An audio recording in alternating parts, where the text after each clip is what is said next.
Hello, BookTube. This is the final part, the fourth part of the fifth shelf and final shelf of the first bookcase. We're going to wind up that right now with a few books. One is called Musical Feast, Recipes from over 100 of the world's most popular musical artists. This was actually given to me as a gift.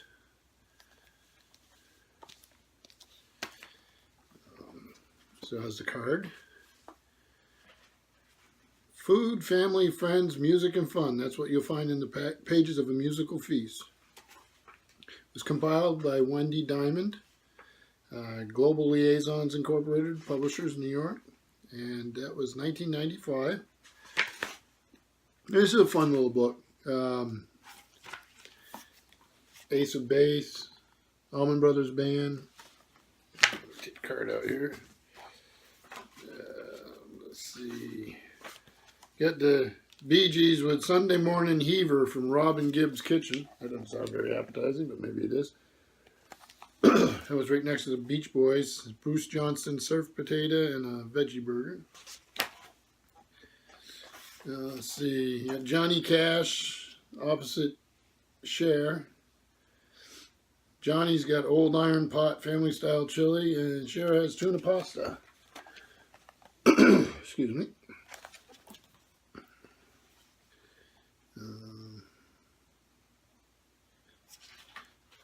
Well, this was sort of interesting. You got meatloaf, cheese grits loaf. Almost think he'd been typecast. And my favorite, Randy Newman. Randy Newman's Primitive Cheese Sandwich. Looks like he's all into it there, doesn't it? Just a fun little book somebody gave me as a gift. Hello, BookTube. As you can see by the background, I have been kicked out of yet another room where I try to film. The family's all home. It's in the evening. This is the final installment of the fifth and last shelf of the first bookcase. And in this case, it's music that wouldn't fit on the music shelf. A lot of this first bookshelf has been sets and things that collections or individual books that I just don't have room for where they would normally be housed. That always goes on with a collection, so eventually they'll be integrated with the rest of the library. So I'm going to start here with Edvard Grieg, The Man and Artist. It's quite a large book.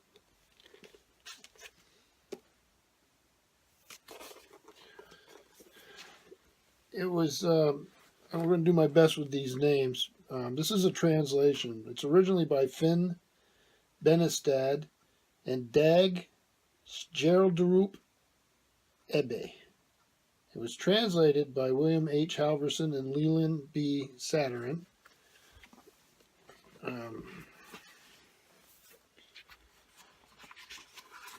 It's University of Nebraska, Press, Lincoln in London. And it was published in 1988. And see if we can get a good shot here. There's Grieg as a young man.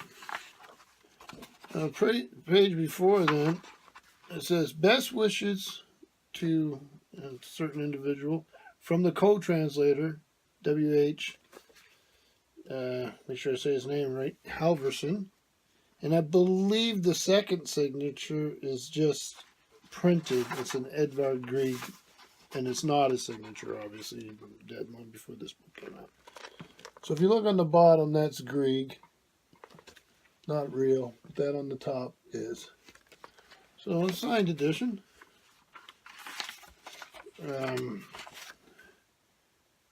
Yeah, here are some blurbs.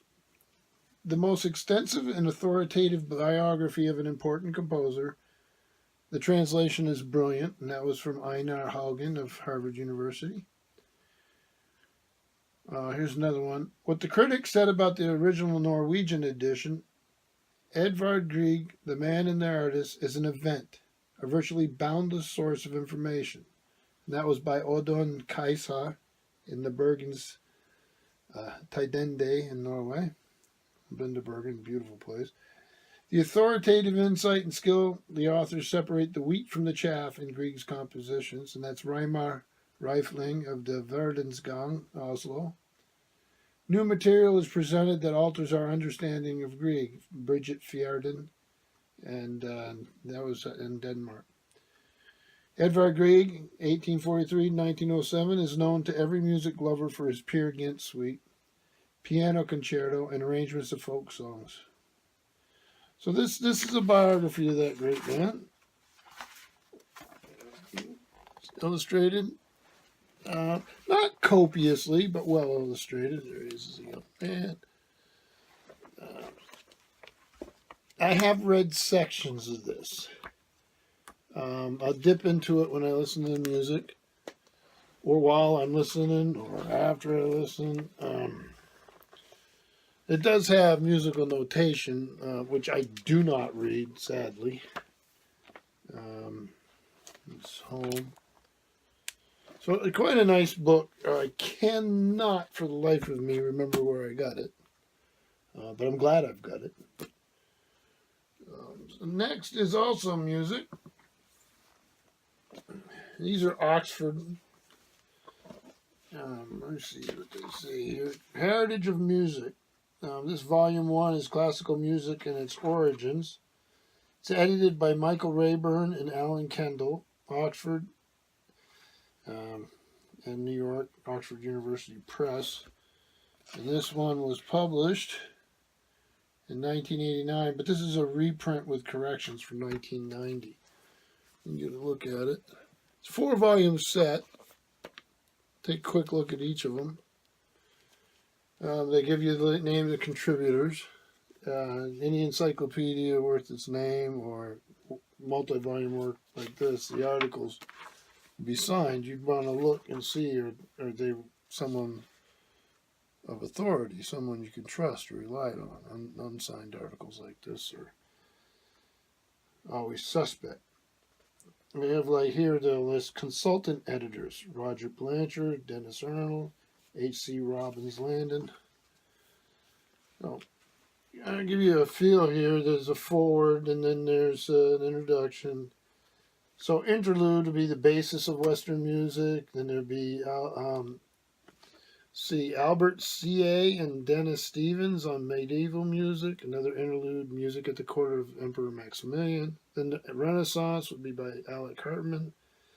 Monteverdi, Opera and Oratorio by John Wenham. Germany Before Bach by Frederick Hudson. The Italian Baroque by Arthur Hutchins and Eric Cross. I won't list them all. So you're gonna want to know, what the era covered is. In this case, this is classical music's origins. So it looks like it goes up from the basis, which is ancient music we don't know as much about as we'd like to. And it looks like it goes from that, medieval music, all the way up to Joseph Haydn, which is written by Peter Brown. This set of books is amply illustrated. Here's a section of music in France.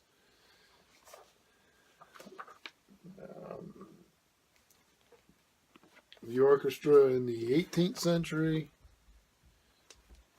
Beautifully done. I learn a lot from it. Enjoy looking through them.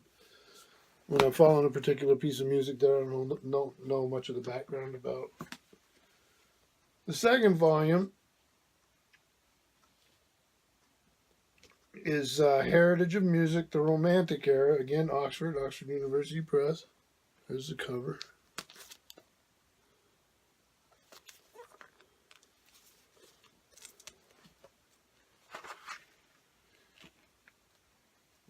Edited by Michael Rayburn and Alan Kendall. Volume 2, The Romantic Era.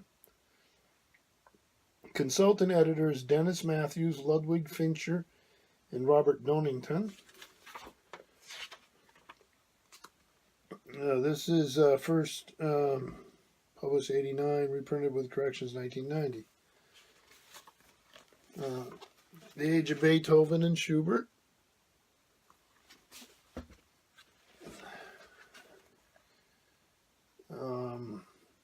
Beethoven's Appassionata Sonata. I don't know if you can see this here. There's like spill stains on it. Working copy again.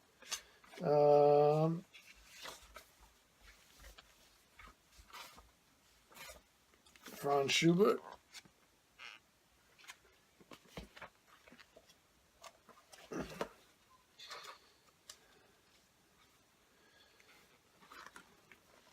On the first bookshelf we saw at the top, Goethe's book of journeys, travels, and this here was in that book, which was by Folio Society, but here's the same Tischbein's painting, Goethe in his lodgings in Rome.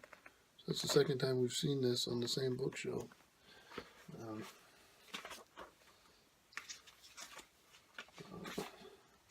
Some images are just part of Western culture, and that would be one of them.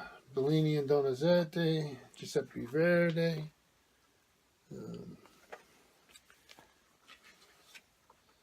Who I'm a particular fan of. Then, let's see if we can do this without these falling on me. Heritage of Music, the 19th Century Legacy, Oxford University Press.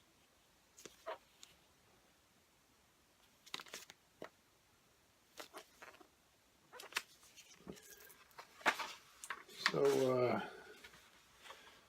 this one's same thing, first published 89, reprinted with corrections 90. Edited by Michael Rayburn and Alan Kendall. Consultant editors on this volume are Martin Cooper and Heinz Becker. Look at that. That's got to be one of Wagner's boys. I could be wrong, but that's what it looks like anyway. So this one's National Styles in the 19th Century, France and Russia. Franz Liszt, Peter Ilyich Tchaikovsky, Interlude to Russian Ballet. Alexandra Porfiryevich Borodin, this was done by Justin Connolly. Modest Migorsky by Paul Griffiths. Nikolai Rimsky-Korsakov by Roy Wilkinson. And they have an interlude, The Nordic Romantic Nationalist, Edvard Grieg, who's the first volume we looked at. César Frank by Roy Wilkinson. Camille Saint-Saëns by Ronald Creighton. Music in the Air of the Emperor Franz Joseph by Heinz Becker. Richard Wagner by Robert Anderson. An interlude, The Beirut Festival House. Johannes Brahms by Heinz Becker. I don't know why I keep wanting to call him Hans. Interlude, The Music Critic, Edward Hanslick. Then there's Anton Bruckner by Konstantin Floros. Another interlude, The Austro-Hungarian Empire. Smetana by Kurt Hanolka. Antonin Dvorak by Kurt Hanolka. Interlude, The Songs of Hugo Wolf. Gustav Mahler by Konstantin Floros. Richard Strauss by Heinz Becker. And then there's a biographical dictionary of the composers by Neil Bohm and Calderon Becker. Each of these volumes has an index, which is important. If you were this sort of reference work, of course, a lot of times you know if you're a student, you're working on papers, or and no matter who you are, you want to have an attribution and easy reference, and then the index is important. So, Heritage of Music, music in the 20th century. Of course, we have a more modern cover, or what was then modern.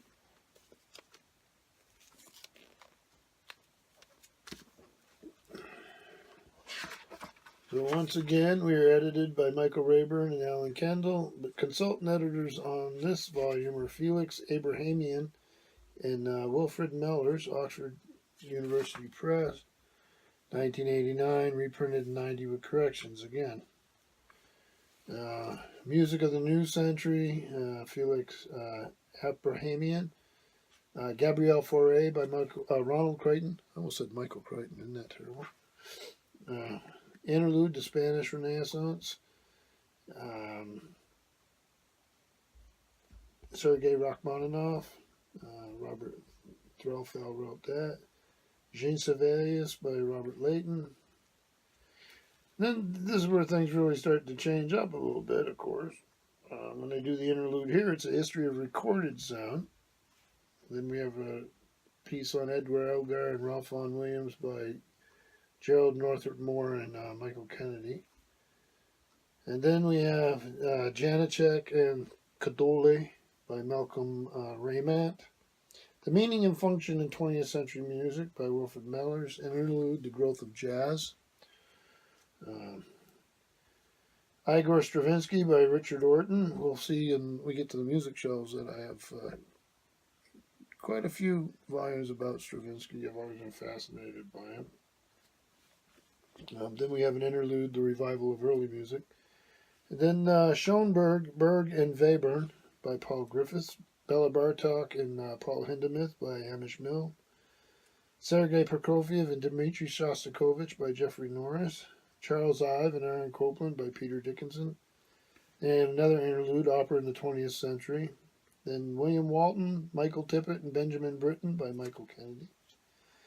Then Messiaen and Pierre Boulez by Robert Sherlaw Johnson. And then Edgar Varese and Stockhausen by Paul Griffiths. And then, interesting, we have an interlude, Rock Music in the 70s. Electric Acoustic Music by Richard Orton, and then a biographical dictionary again of the composers and a cumulative index, which is really nice.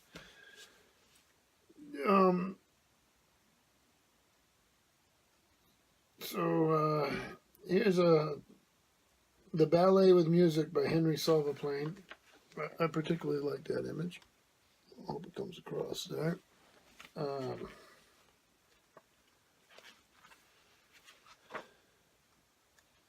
See, Sibelius.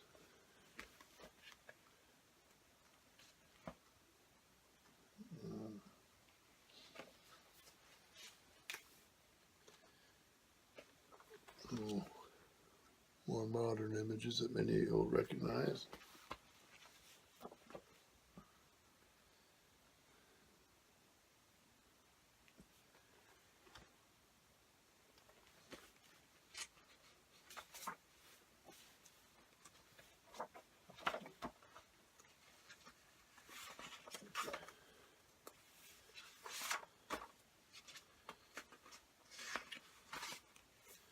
Stravinsky.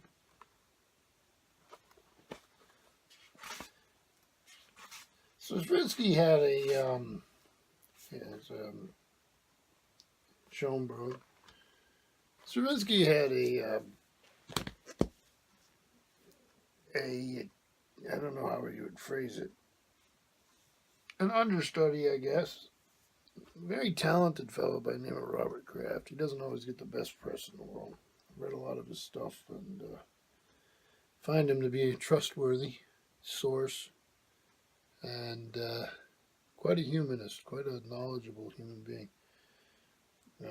I have quite a few volumes by him, so when we look at the Stravinsky shelves downstairs, we'll get to see some of his writing. He also wrote.